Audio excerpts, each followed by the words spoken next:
হারুদা, কড়া করে 2 কাপ চা দাও দেখি। আর আমারটাই বেশি করে চিনি দিও কিন্তু। সবাই চিনি কম দিয়ে চা খায়, আর তুই তো দেখছি উল্টো। সত্যি বাবা, বৃষ্টিরও বলিহারি। এই নাও তোমাদের চা। দাও দাও। এই আচ্ছা হারান্দা, শুনেছি তুমি তো নাকি আগে পোস্ট মাস্টার ছিলে, তা রিটায়ার্ড হবার পর চায়ের দোকান খুললে কি মনে করে? আর বলো না, একা একা বসে সময় যে আমার কিছুতেই কাটে না। নিজেকে কাজের মধ্যে ব্যস্ত রাখার জন্যই মানুষকে একটু চা বানিয়ে পরিবেশন করি আর কি। তা বেশ। আচ্ছা হারান্দা, তোমার জীবনে কখনো কোনোদিন ভৌতিক ঘটনা ঘটেছে?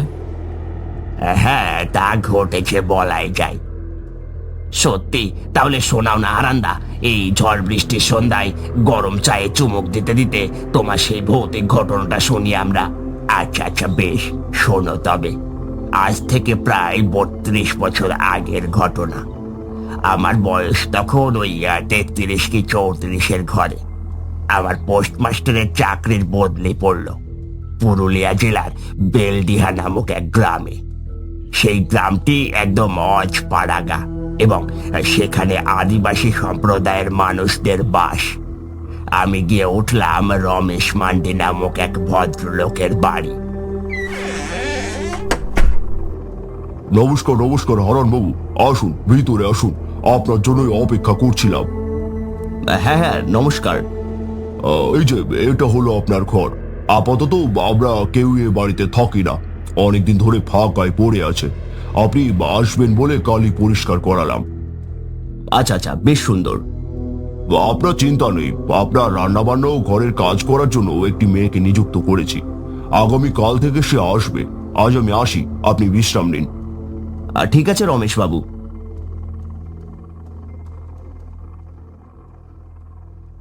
তারপর সেই ভদ্রলোকটি আমাকে বাড়ির সবকিছু দেখিয়ে চলে গেলেন। আমি একটু হাত মুখ ধুয়ে জানলার সামনে গিয়ে দাঁড়ালাম। আমি জানলার সামনে দাঁড়াতেই অবাক হয়ে গেলাম ভীষণ ভাবে। আরে, এত সুন্দর সুবাস আসছে কোথা থেকে?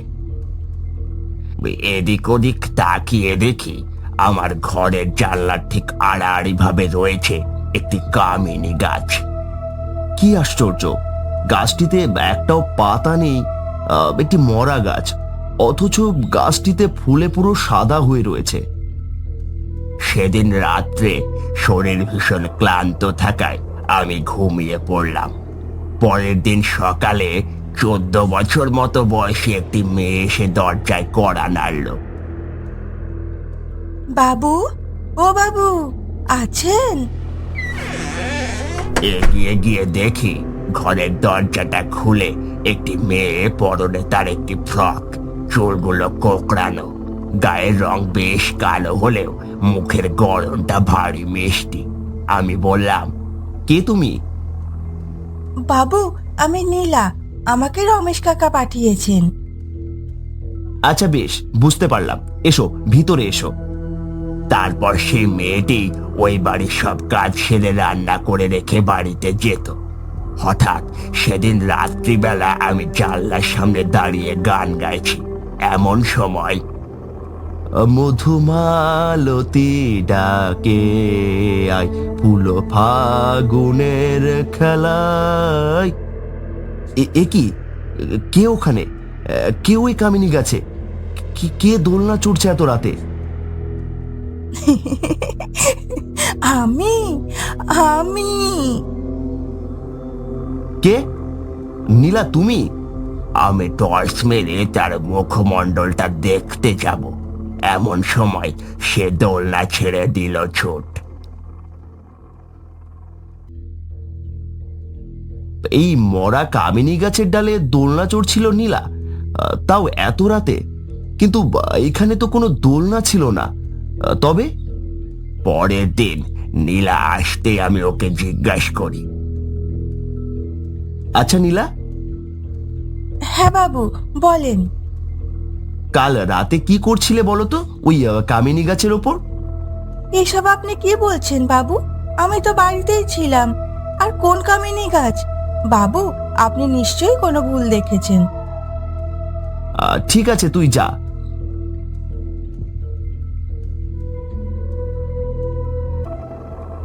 সেদিন থেকেই বিষয়টি ভাবালো আমায় যে এত বড় ভুল তো আমি দেখব না। কি হচ্ছে বিষয়টা? তাই সেদিন রাত্রে আমি আবারও দাঁড়িয়ে রইলাম সেই জানলার কাছে। সেদিনও ঘটলো এক ঘটনা। ওই মরা কামিনী গাছের ডালে নীলা যেন দোল খাচ্ছে। হুম হুম হুম হুম হুম। লা লা লা লা লা। নীলা, আজ কিন্তু আমি তোকে স্পষ্ট দেখেছি। এটা তুই কি করছিস এত রাতে? বাবু, আমি তো দোলনা চড়ছি। এত রাতে কি?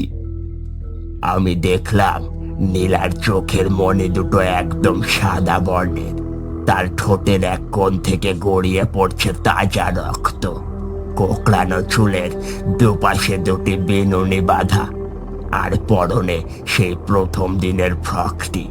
সে ক্রমশ এগিয়ে আসছে আমার দিকে।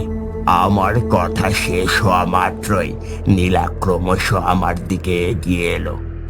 এ কি নীলা, এটা তোর কি অবস্থা? তুই? বাবু, আপনি বড্ড ভালো মানুষ। আচ্ছা বাবু, আমার এই দুটো চুলের ফিতা কিনে দেবেন? একদম লাল টুকটুকে। এ কি, এসব আমার সাথে কি হচ্ছে? কালই আমাকে রমেশবাবু আর নীলার সঙ্গে কথা বলতে হবে। পরের দিন সকালে বাবু, আপনি আমাকে ডেকে পাঠিয়েছেন শুনলাম। নীলাকে এখন কিছু বলবো না। হ্যাঁ, বলছি যে দেখো, রান্নাঘরে আমি কিছু কাঁচা মাছ রেখে এসেছি। ওগুলোকে রান্না করে আর ঘরটা একটু পরিষ্কার করে দিয়েছেও, কেমন? ঠিক আছে বাবু। তারপর নীলা রান্নাঘরে চলে যায়। আর এদিকে আমি লুকিয়ে লুকিয়ে দেখতে থাকি তার কর্মকাণ্ড। তারপর আমি যা দেখলাম তা কখনোই ভুলবো না। আমি দেখলাম সেই কাঁচা মাছগুলো নীলা কচমচিয়ে খাচ্ছে। আর তার ঠোঁট বেয়ে গড়িয়ে পড়ছে সেই মাছের রক্ত। এসব কি, এসব কি দেখছি আমি? এ নিশ্চয় কোনো সাধারণ মানুষ নয়, নির্ঘাত কোনো প্রেত। ভয়ে আতঙ্কে আমার বুকটা শিউরে উঠল। আমি তড়িঘড়ি করে ঘর থেকে বাইরে বেরিয়ে এলাম। তারপর আমি প্রাণপণে ছুটতে থাকলাম কোনো কিছু না ভেবেই। কিছুক্ষণ পর আমি একটি শিমুল গাছের তলে এসে মাটিতে লুটিয়ে পড়লাম। আমাকে এমন অবস্থায় দেখে একজন ভদ্রলোক ছুটে এলেন। আরে, কে তুমি? এমন অবস্থা কেন তোমার? ওই ওইখানে। কে? নীলা। নীলা? কি বলছো এসব? নীলা তো অনেকদিন হয়েছে মারা গেছে। কি? তারপর আমি বিকাশ বাবুকে সব ঘটনা খুলে বললাম। সে বললেন, প্রথমত বাবা, তুমি যে রমেশ বাবুর কথা বলছো, সেও অনেকদিন আগে গত হয়েছে একটা দুর্ঘটনায়। আর নীলা, সেও মারা গেছে আজ প্রায় 5 বছর হলো। ওই কামিনী গাছের ডালে বসেই সে একদিন দোল খাচ্ছিল। আর এমন সময় সাপে কাটে নীলাকে, আর সে মারা যায়। কিন্তু নীলা আর রমেশ বাবু দুজনের সাথে সম্পর্ক আমি কিছুই বুঝতে পারছি না। রমেশ বাবুর বাড়িতে কাজ করতো নীলা। নীলাকে সে নিজের মেয়ের মতোই দেখতো। কারণ রমেশ বাবুর কোনো সংসার ছিল না, সে বিয়ে করেননি। আর নীলা মারা যাবার পর রমেশ বাবু একদম ভেঙে পড়েন। ওই কামিনী গাছের সামনে বসে প্রায় নীলার সঙ্গে কথা বলতো।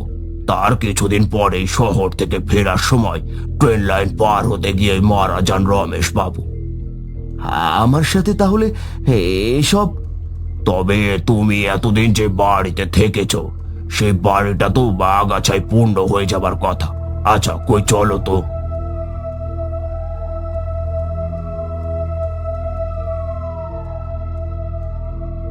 তারপর আমি বিকাশ বাবুকে নিয়ে গেলাম সেই বাড়িতে, যেখানে আমার সঙ্গে এত ঘটনা ঘটে গেল।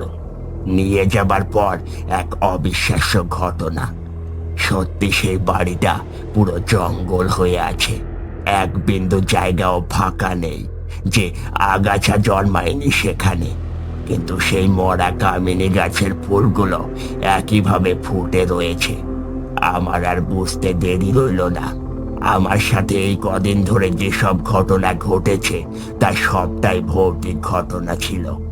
সত্যি হারান্দা, কি ঘটনা শোনালে? তারপর তুমি? হ্যাঁ, তারপর আমি কলকাতায় ফিরে এসেছিলাম। এমন ঘটনা তোমার সঙ্গে ঘটেছে? সত্যি ভাবলেই নিজের গায়ে শিউরে উঠছে। এখন অনেক রাত হয়েছে, চলো সব বাড়ি ফিরে চলো। আবার একদিন অন্য একটা ঘটনা শোনাবো। এই অপেক্ষায় রইলাম হারান্দা, তোমার হাতের গরম চা আর সাথে জমজমাট নতুন এক গল্পের।